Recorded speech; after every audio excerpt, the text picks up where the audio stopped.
আসসালামু আলাইকুম। আশা করছি সবাই ভালো আছেন। আপনাদের দয়া আল্লাহর রহমতে আমি অনেক ভালো আছি। টিপটপ বিষয়ে আপনাদের সবাইকে স্বাগতম।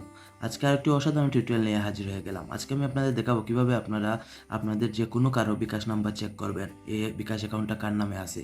তো সেটার জন্য প্রয়োজন হবে আপনাদের দুইটা অ্যাপস, বা অথবা আপনার পূবালী ব্যাংকের অ্যাকাউন্ট থাকতে হবে, অথবা ইউসিবি ব্যাংকের অ্যাকাউন্ট থাকতে হবে। তো আমার দুইটাই আছে, তাই আমি আজকে ইউসিবি ব্যাংকের অ্যাকাউন্ট দিয়ে আপনাদের দেখাবো। ইউনেট, ইউসি ব্যাংকের অ্যাকাউন্ট থাকলে অ্যাক্টিভ করে নেবেন ইউনেট। সাইন ইন করুন। আমি কিন্তু ফান্ড ট্রান্সফারে ক্লিক করেছিলাম, তো আবার ব্যাক করে দেখাই ড্যাশবোর্ড থেকে। ফান্ড ট্রান্সফারে ক্লিক করবেন, ট্রান্সফার টু মোবাইল ওয়ালেটে ক্লিক করবেন, বিকাশে ক্লিক করবেন।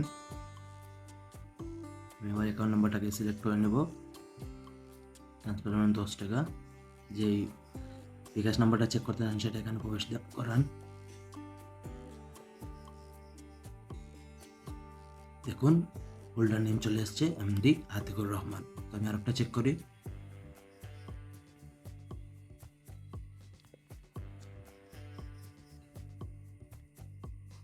দেখুন শাহাবুদ্দিন চলে আসছে। আমি আরেকটা চেক করি।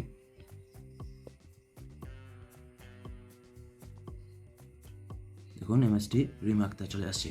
এভাবেই আপনারা খুব সহজে ইউনিট থেকে আপনারা বিকাশ নাম্বার চেক করে নিতে পারেন, প্রতারণার হাত থেকে রক্ষা পেতে পারেন। তাই আমার ভিডিওটি যদি ভালো লাগে অবশ্যই আমার চ্যানেলটি সাবস্ক্রাইব করবেন এবং পাশে থাকা বেল আইকনটি বাজিয়ে দিবেন। ধন্যবাদ।